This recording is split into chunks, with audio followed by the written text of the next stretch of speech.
Star Wars 7x7 episode 2804. While we have the opportunity to do it, it's time to catch up on High Republic storytelling. There have been a lot of High Republic stories that we haven't yet talked about on the podcast.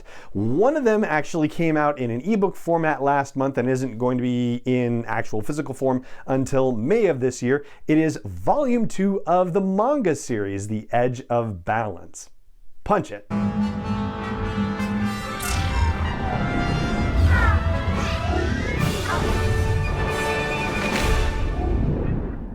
Hey Rebel Rouser, I'm Alan Voivod and this is Star Wars 7x7, your daily dose of Star Wars joy, and thank you so much for joining me for it. So this is going to be a mostly spoiler-free review of The Edge of Balance Volume 2. There is one little thing that I'm going to spoil, which has to do with the fact that there is, in the official description of this manga, a disruptive, unannounced visitor to Banchii, the planet on which most of the action of the Edge of Balance takes place. I'm going to tell you who that disruptive, unannounced visitor is, but it doesn't necessarily ruin or do anything to affect your experience, the plot of the story. But before we get to that, let's establish where we are in High Republic storytelling. Edge of Balance Volume 1 takes place after the events of the Rising Storm because there are references to the Republic Fair on Valo and how things went terribly wrong there, and the Drengir attack on Banchii, but that attack is done, and by the time we get to The Edge of Balance Volume 2, they are still recovering from the events of Volume 1, but the Drengir are done. The Great Progenitor is referenced in it and saying that, yeah, that's not a problem anymore, so the Drengir have moved on. So we're actually beyond a couple of story arcs in the High Republic comic series as well. But we are still in Phase 1 of High Republic storytelling, and we are very near the end of Phase 1 of the High Republic because of some of the events of the Fallen Star that overlap within this story. Now, Shima Shinya is again a co-writer of The Edge of Balance, but this time, instead of Justina Ireland, who was the Volume 1 co-writer, Daniel José Older is the Volume 2 co-writer, and you can see his influence, just in general, but also very specifically in elements of the story as it's introduced. There are ties to other stories that Daniel José Older is working on in other High Republic storytelling. For example, there's a reference to attacks on the Jedi Temple on Takodana, which happens in the High Republic Adventures comic series, and there is a Nihil who talks about a thing that's being planned for an attack on Corellia, and that is a sly reference to the novel Midnight Horizon. That's part of his Wave 3 offerings. And at this point, I feel like there must have been some connection to Trail of Shadows that we were talking about just over the weekend, and I've just missed it somehow. So if you're aware of that, then by all means,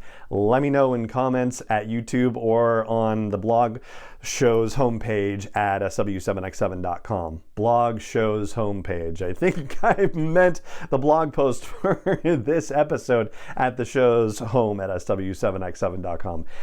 Anyway, so yes, the influence of Daniel José Older and the other stories with which he is connected can be felt throughout this as well. Now, as I said near the beginning of this, the people of Banchii are trying to recover from the events of The Edge of Balance Volume 1, and they are building bunkers at the direction of the Jedi Knight Lily, who is our main character in this, and being assisted by her Padawan Kieran and the younglings as well. But this isn't necessarily going over so well with the farmers on Banchii, who would rather be working on keeping their fields intact and getting back to, getting the crops ready to go, or else, they won't be able to feed everyone after everything that happened in The Edge of Balance Volume 1, so there's a little bit of tension there. And then the unannounced disruptive visitor shows up. And that visitor, so I guess if you want to, skip ahead 30 seconds to a minute, if you really don't want to know, it's, not a huge, big revelation. It's not Yoda or anything, right?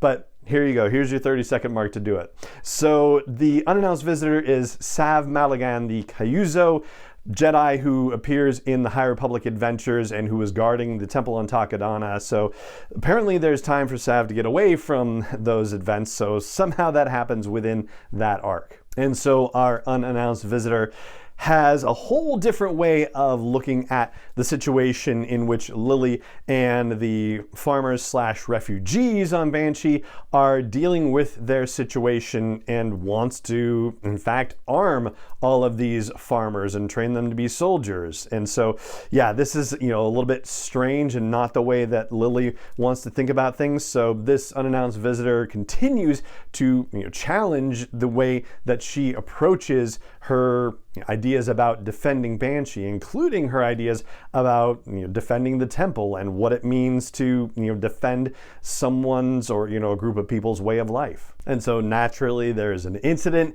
that then sets other excitement into motion, and there's a brief interlude at Starlight Beacon as well. Oh yeah, and another Daniel José Older reference. So the younglings end up in something called a rumble race and are very excited that midway through the race they got to pass Master Buckets, which has to be a reference to Torben Buck, aka Buckets of Blood. So yeah, there's another one for you. And then when the final set of actions break out, well, that disruptive visitor's advice and insight seem to help Lily deal with the situation at hand, which is just perfect. It's a great callback, great orchestration. I will also say that Older and Shima Shinya have taken a cue from Claudia Gray in her writing of The Fallen Star, with the idea that no one is safe, and I will just stop right there.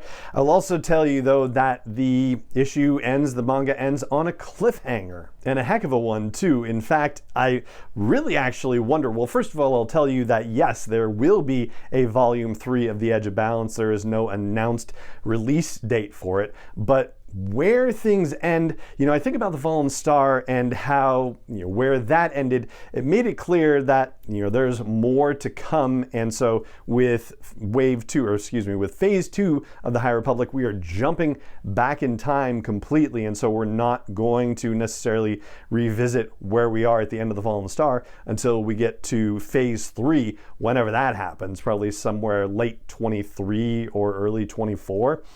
And as far as Volume 2, The Edge of Balance goes, we're basically kind of in the same boat, in that the way it ends, you would have to continue the events of phase 1. So I actually am wondering if this thing is not going to be resolved for, another year or two when we actually get into phase 3 storytelling, because yeah, that's basically where they cut us off. Now, I'll say that I felt like there was a little bit more in Jedi philosophy, and a little more challenging Jedi philosophy in the first installment of The Edge of Balance than there was in this one. That's not to say that there wasn't, but it was really more about thinking about the defense of one's way of life, as I was mentioning earlier, as opposed to just broader concepts of Jedi philosophy. And as with the previous installment, it's a slow burn until the action actually happens, with a couple of moments of ooh, that sort of thing. But maybe a little less meaty in the philosophical department. However, there is also, and this could be, as Yoda put it, only what you bring with you, right? This could be part of what I brought into the storytelling table as I was reading it, but there was a pervasive sense of dread, basically. I mean, you learn that there is one resident on Banchii who is actually sort of undercover for the Nihil. You find that out at the end of Volume 1 of The Edge of Balance, and that definitely comes into play in Volume 2 and in a really sad way. And as you read the interlude on Starlight Beacon, there's a moment of wondering about whether the people who were meeting on Starlight Beacon at the time are going to be involved in Starlight Beacon when all the horrible stuff that happens in The Fallen Star goes down. And so, yeah, you carry those moments of dread with you as you move through the story, if you have been involving yourself in other High Republic storytelling. And in line with Daniel José Older's bit about everything is something, I even had moments where that disruptive unannounced visitor, I was wondering if that person actually was who they thought it was on Banchii. And yeah, the moments where I was thinking like, oh no, this is actually like another Nihil plant or something like that. Yeah, that kind of dread carrying through as well. Ultimately, I did enjoy the read, and it does have kind of an Empire Strikes Back-y feel in that there is some, major action toward the end of it, but there's a lot of unfinished business as well. And this particular volume also doesn't have a side story. So the first volume had a Meet the Banchians kind of side story at the end of volume 1. So there was like the main volume 1 story, and then there was this little Meet the Banchians side story to it. And the Banchians, the native Banchians, are these little creatures that look very much like the implementation of Star Wars Angry Birds, as we talked about way back when. This time there is just an art of the Star Wars The High Republic, The Edge of Balance, which was really very cool to look at as well. So, think of it as sort of, the art of books by Abrams that are all awesome. Well, you get a little taste of that in the back of this as well. And so there you have it. That is my mostly non-spoiler review of The Edge of Balance Volume 2. And thank you to VIZ Media for sharing an ebook version of it with me. I really appreciate it. And I hope you've enjoyed this look at it. We'll dig a little deeper in subsequent episodes here. But for now, that is going to do it for today's show. It just remains for me to say thank you so much for joining me for it as always. And may the Force be with you wherever in the world you may be. 7x7 is not endorsed or sponsored yet by Lucasfilm Limited, Disney, or 20th Century Fox, and is intended for entertainment and information purposes only. Star Wars, the Star Wars logo, all names and pictures of Star Wars characters, vehicles, and any other Star Wars-related items are registered trademarks and/or copyrights of Lucasfilm Limited, or their respective trademark and copyright holders. May the Force be with them. All original content is copyright 2021 by Star Wars 7x7. We hope you love it.